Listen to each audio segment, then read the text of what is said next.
سوء الخاتمة والعياذ بالله إن خاتمة أي قفك أي كحمات قفك إنه قال لي ما أكل نسو ضد بدن بمانت مركا أي دمانيان كل أنت يكو دين تعاية قاركود يكو إلهي عاية أي كل إنسان حافظ ابن رجب رحمه الله وحاو كسو صار كتاب كيس جامع العلوم والحكم ليلهدو إن علماء قاركود الشيخ ليلهذا عبد العزيز ابن أبي رواد إن أجري من دماني أيان أيمت ومركو دماني مركاسان حسوسيني لا إله إلا الله محمد رسول الله أيان حسوسيني مركاسا وحا أجري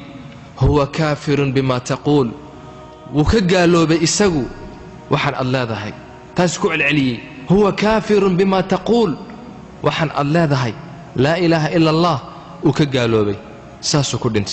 وحا أجري مركاسي باري ننكاسي وحن أغاذي إنه خمرض وآدو عبيتشري وحو أرنشري عبد العزيز اتقوا الذنوب ذنوب تكعب سذا فإنها هين فهي التي أوقعته تاسواتا ننكا كدكتي إنه كقالوب إله إلا لا إله إلا الله وحا صار إمام حافظ الذهبي نين خمرذا آدو عبيتشري أي دمشهدي أتمت dadka ag fadhiyay baa xasuusiyay laa ilaaha illa allah muhammad rasuulullah markaas waxa uu ku yiri kii kullaha laa ilaaha illa allah ku dhe ayaa waxa uu ku yiri ishrab ab aduga khamrada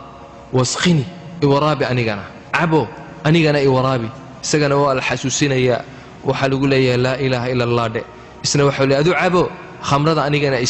isaga oo sidaa leh ayaa nafti ka baxday ibn al-qayyim waxa uu soo saaray kitaabkiisa qayimka ah waxa uu ku soo saaray nin markii naftu ay ka baxaysay ayaa lagu yiri laa ilaaha illa allah dheh markaas waxa uu yiri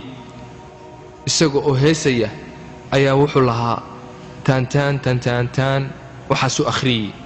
waa musiigi waxaan loo joogin ayuu ku dhawaaqay isaga oo tan taahaya ayuu malakul mawdki u yimid oo nafti ka baxday waxaa dhacay waqtigeena casrigan aan ku jirna hadda dhulkan Bangkok la yiraahdo inaan ciyaalka carabta ah ayaa u dhoof inuu ku soo tunto saaxiibadii ayaa ka maqnaatay meeshii khamriga lagu cabeeyay baarkii ayuu joogay kuwii kale oo la socday asxaabtiisii mid walba saaxiibadii baa u timid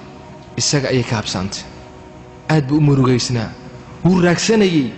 xagee ku habsaantay maxaa helay markii ay soo gashay wuu farxay isla markuu arkayba wuu u sujuuday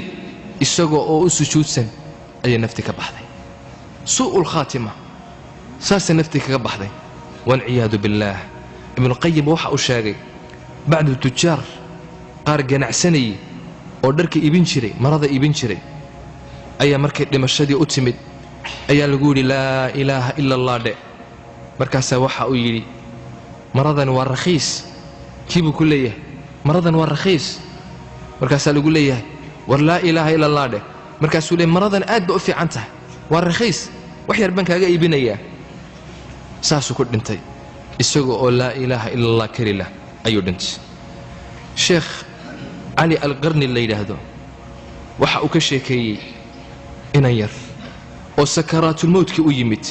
markaas waxa ay ku yiraahdeen laa ilaaha illa allah dheh markuu sii dhimanay markaas waxa iga daayo bal sigaar ii dhib waxa lagu yiri war laa ilaaha illa allah dheh waxa uu yiri a'tuuni dukhanan sigaar isiya sigaar baa igu darane markaas lagu yiri oo lagu celiye mar kale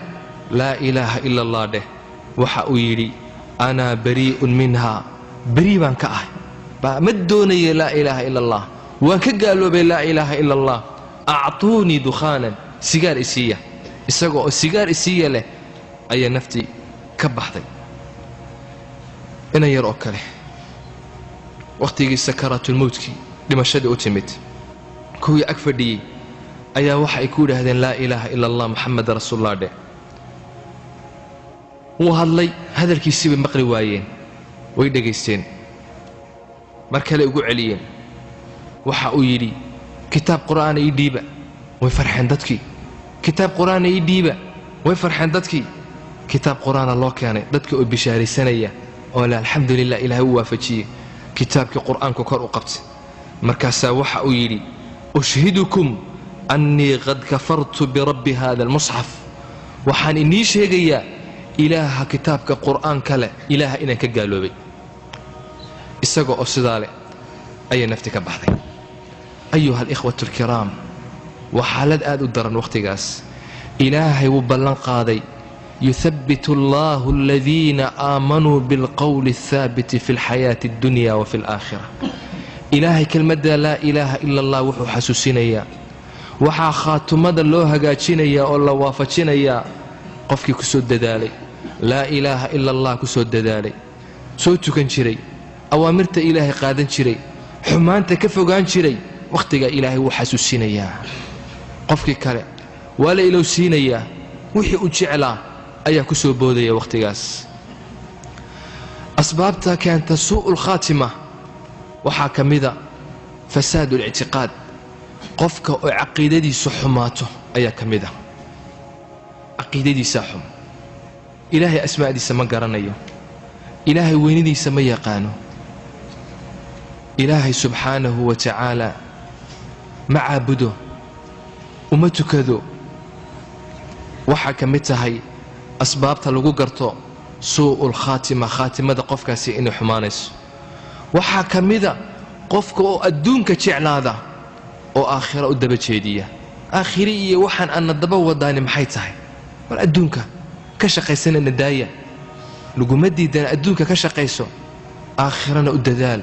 aakhira waa meeshaan u soconno markaasaa waxa uu ku leeyahay aakhiro ilaahay meeshu doono ha igu tuuro adduunka u jeclaaday بل تؤثرون الحياة الدنيا والآخرة خير وأبقى إلهي وحا أوليه وحا الدور بديسان الدون كان قابا أي الدور بديسان أجعشه آخرة ضدوك خير بدن إلهي ليه سبحانه وتعالى وحا كميد سوء الخاتمة الإصرار على المعاصي قفك أو معاصدة كدك سنادة كأدكاذا هد يشير معاصدة أن كتيرة أن كتوبت كيني قفك هدك عادية شو تاسا لوغو ختما ساسو النبي إنه شاق عليه الصلاة والسلام حافظ ابن كثير وحا يري إن الذنوب والمعاصي والشهوات تخذل صاحبها عند الموت قفك أو ذنوبتي سو أي بدته معاصدي سو أي بدته شهوات كل راعي أي فربضته وحي هوجسا مركا إدي مشهدو أتمادو مركو موتك أيمادو مركا ساوحي أجعلا أيكو سوبودا markaasuu shaytaanku u yimaadaa uu xaqii iyo waanadii iyo laa ilaaha ila allah alla waafajin ilaahay baa yidhi wakaana ashaytaanu lilinsaani khaduula shaydaanku wuxuu ku dadaalaa insaanka siduu u hoojin lahaa ayuha alikhwatu alkiraam taan ku dadaalno inaan daacada ilaahay aan ku adkaanno inaan ku celcelina laa ilaaha ila allah muxamada rasuulullah inaan mar walba xasuusanno ilaahay inuu khaatimadeenna u wanaajiyo taan ku dadaalno ilaahayna ha nagu anfaco kelmaddaa kooban wasalaamu calaykum waraxmat ullaahi wabarakaatu